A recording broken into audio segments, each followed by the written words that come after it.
Hi everyone, this is Shams Raza. Welcome back to the channel. I hope you are all doing great. तो आज हम start करने जा रहे हैं फिर से वही अपना diploma in pharmacy first year का सब्जेक्ट जिसका नाम है फार्मास्यूटिकल केमिस्ट्री. तो फर्स्ट यूनिट का पार्ट हम देख रहे थे लिमिट टेस्ट के बारे में. तो इसमें हमने पढ़ा था जैसे कि पिछले वीडियो में हमने समझा था कि लिमिट टेस्ट क्या होता है और क्लोराइड के लिमिट टेस्ट के बारे में हमने समझा था. तो अब नेक्स्ट है हमारा लिमिट टेस्ट फॉर सल्फेट. जैसा कि हम जानते हैं कि एक टेस्ट और स्टैंडर्ड सोल्यूशन हम प्रिपेयर करते हैं और उन दोनों को आपस में कंपेयर करके ये पता करते थे कि दोनों में से जिसमें टर्बिडिटी ज़्यादा होती है वह क्या करता था, हमारे लिमिट टेस्ट को पास करता था. ठीक है ना, मतलब कि हमारे टेस्ट सैंपल में कितनी मात्रा में इम्प्योरिटीज़ प्रेजेंट है. तो सबसे पहले हम देखेंगे इसके प्रिंसिपल्स के बारे में क्योंकि किसी भी लिमिट टेस्ट के लिए इसका प्रिंसिपल मस्ट इम्पॉर्टेंट होता है. ठीक है, this method relies on the reaction between barium chloride and soluble sulfate in the presence of dilute hydrochloric acid. The resulting opalescence caused by the formation of barium sulfate precipitate is then compared with that formed in standard solution containing known amount of sulfate treated the same way. कह रहे हैं यहाँ पे कि ये जो reaction है ये सॉल्युबल सल्फेट और बेरियम क्लोराइड के बीच में होती है डाइल्यूट हाइड्रोक्लोरिक एसिड के प्रेजेंस में. तो हमारा क्या बनता है, बेरियम सल्फेट का प्रेसिपिटेट बनता है. जैसे कि हम यहाँ पे देखेंगे कि जो हमारा ये SO4 है, SO4 ये 2- चार्ज में होता है और ये सॉल्युबल फॉर्म में होता है. इसकी रिएक्शन किसके साथ में हो रही है, BaCl2 यानी कि बेरियम क्लोराइड की रिएक्शन हो रही है सल्फेट के साथ में और ये बन रहा है हमारा क्या चीज़, BaSO4 बन रहा है और प्लस में 2Cl माइनस बन जा रहा है यहाँ पे. और ये रिएक्शन हो रही किसके प्रेजेंस में, डाइल्यूट हाइड्रोक्लोरिक एसिड के प्रेजेंस में. यानी कि जो अल्कोहल यहाँ पे जो एसिड यूज कर रहे हैं, बेसिकली यहाँ पे एसिड का यूज करने के पीछे का पर्पस ये है कि जो इसमें एक तरीके से जो अदर एसिड रेडिकल्स हैं उनके प्रिसिपिटेशन से प्रिवेंट करता है, ये बचाता है या सुपर सैचुरेशन होने से बचा देता है. ठीक है ना, सुपर सैचुरेशन होने नहीं देता. और जो ये बेसिकली और ज़्यादा हेल्प करता है हमारे किसमें, जो ये बेरियम सल्फेट का प्रेसिपिटेट बन रहा है इसको बनाने में हेल्प करता है. तो यहाँ पे एसिडिक मीडियम करना या एसिडिक मीडियम लेना जो है इसलिए इम्पोर्टेंट है. ठीक है, तो यहाँ पे क्या बना, बेरियम सल्फेट ए भी सॉल्युबल फॉर्म में होता है, सल्फेट भी ए भी हमारा क्या होता है सॉल्युबल फॉर्म में होता है और Cl तो हमारा ये जो है क्लोराइड सॉल्युबल फॉर्म में होता ही है हमारे सैंपल में. ये जो होता है हमारा BaSO4 ये सॉल्युबल फॉर्म में नहीं बनता, ये प्रेसिपिटेट फॉर्म में बनता है. और ये प्रेसिपिटेट क्या होता है, सॉल्युबल प्रेसिपिटेट होता है. मतलब हमको ये थोड़ा सा दूधिया कलर का दिखा, टर्बिडिटी फॉर्म में दिखा था. जैसे कि हमने लिमिट टेस्ट फॉर क्लोराइड में देखा था वहाँ पर टर्बिड का फॉर्मेशन हो रहा था, सेम वैसे ही यहाँ पे भी ऑप्लिसेंस बनेगा जिसको हम दूधिया कलर बोल देते हैं या टर्बिड फॉर्मेशन बोल देते हैं. तो ये हमको जो एक तरीके से हल्का जो है कि सॉल्युबल प्रेसिपिटेट के फॉर्म में ही हमको नजर आता है. ठीक है, तो नेक्स्ट हम देखेंगे यहाँ पे लिख रहा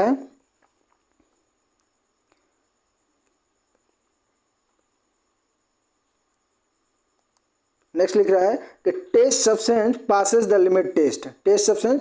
limit test if opalescence in it is less intense than that in the standard.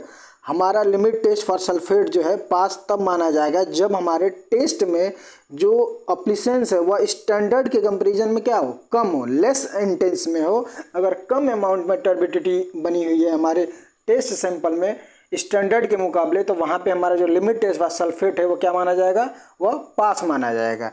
लेकिन if opalescence is found to be more than it fails the test, अगर स्टैंडर्ड से ज़्यादा अगर ऑप्लिसेंस दिख रहा है हमारे टेस्ट सैंपल में तो वहाँ पे हमारा लिमिट टेस्ट फॉर सल्फेट जो है क्या हो जाएगा, और फेल हो जाएगा.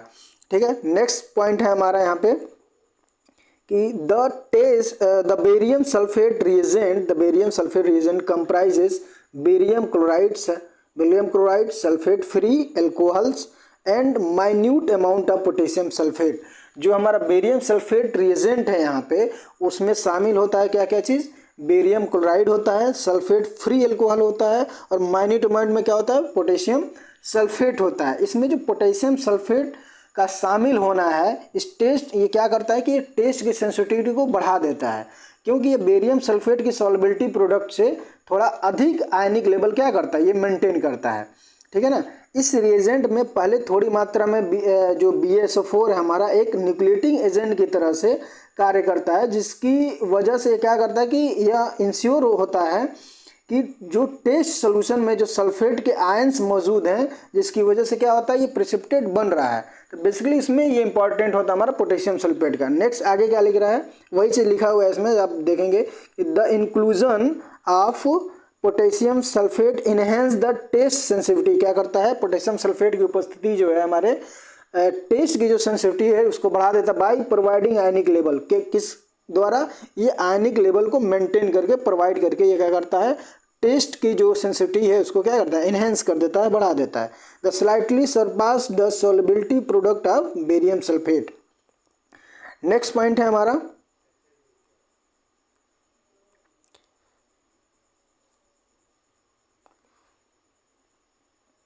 नेक्स्ट पॉइंट देखेंगे कि a small quantity of barium sulphate already present in the reagent function as a nucleating agent. किस तरीके से काम कर रहा है, एज अ न्यूक्लिएटिंग एजेंट की तरह से काम कर रहा है,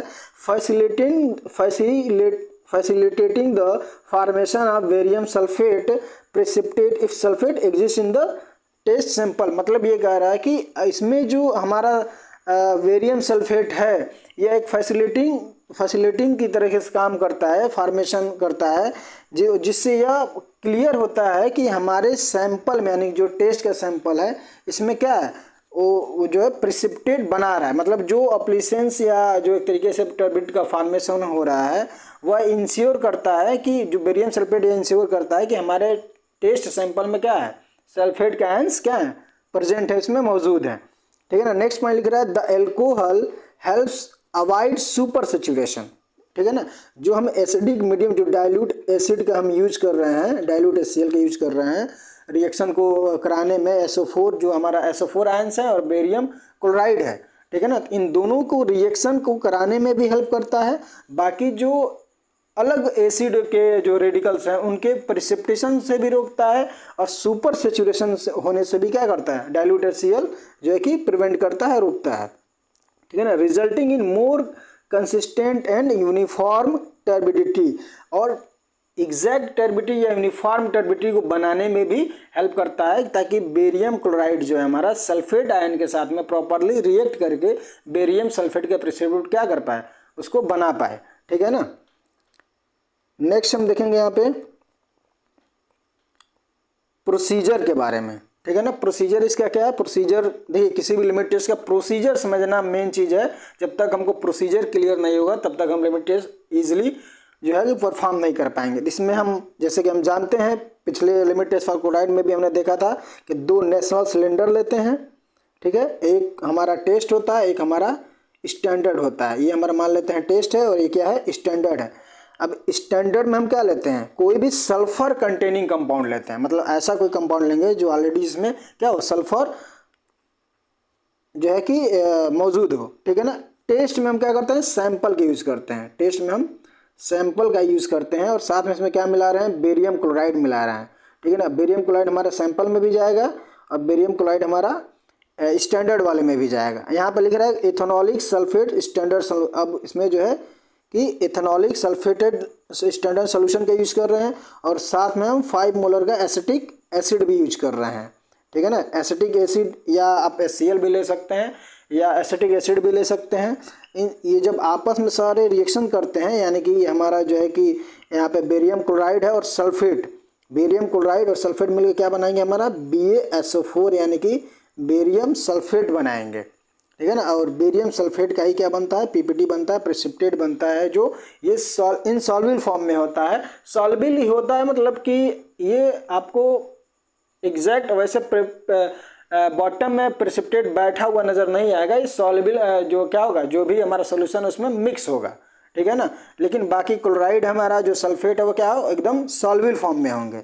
और इन दोनों का जब ये इसमें भी स्टैंडर्ड में और टेस्ट दोनों में जब ऑप्लिसेंस यानी कि टर्बिडिटी का फॉर्मेशन हो जाता है तो दोनों को एक साथ हम क्या करते हैं कंपेयर कराते हैं। कंपेयर कराने के बाद हम ये देखते हैं कि किसमें टेस्ट में या स्टैंडर्ड में किसमें हमारी जो है कि टर्बिडिटी का फॉर्मेशन मोर इंटेंस है या ज़्यादा है। अगर हमारे टेस्ट में ज़्यादा होगा, स्टैंडर्ड में कम होगा, तो वहाँ पर हमारा limit test for sulphate fail माना जाएगा। लेकिन अगर हमारे टेस्ट वाले सैंपल में जो है कि टर्बिडिटी या एब्लिशंस का फॉर्मेशन कम होगा in comparison to standard solution, तो वहाँ पे हमारा लिमिट टेस्ट फॉर सल्फेट क्या होगा, पास माना जाएगा। इसका ऑब्जर्वेशन अगर हम देख लें यहाँ पे, तो लिख रहा है कि ऑब्जर्वेशन के बारे में कि the test solution shows on turbidity और less turbidity than the standard indicating the sulphate content within the specified limit.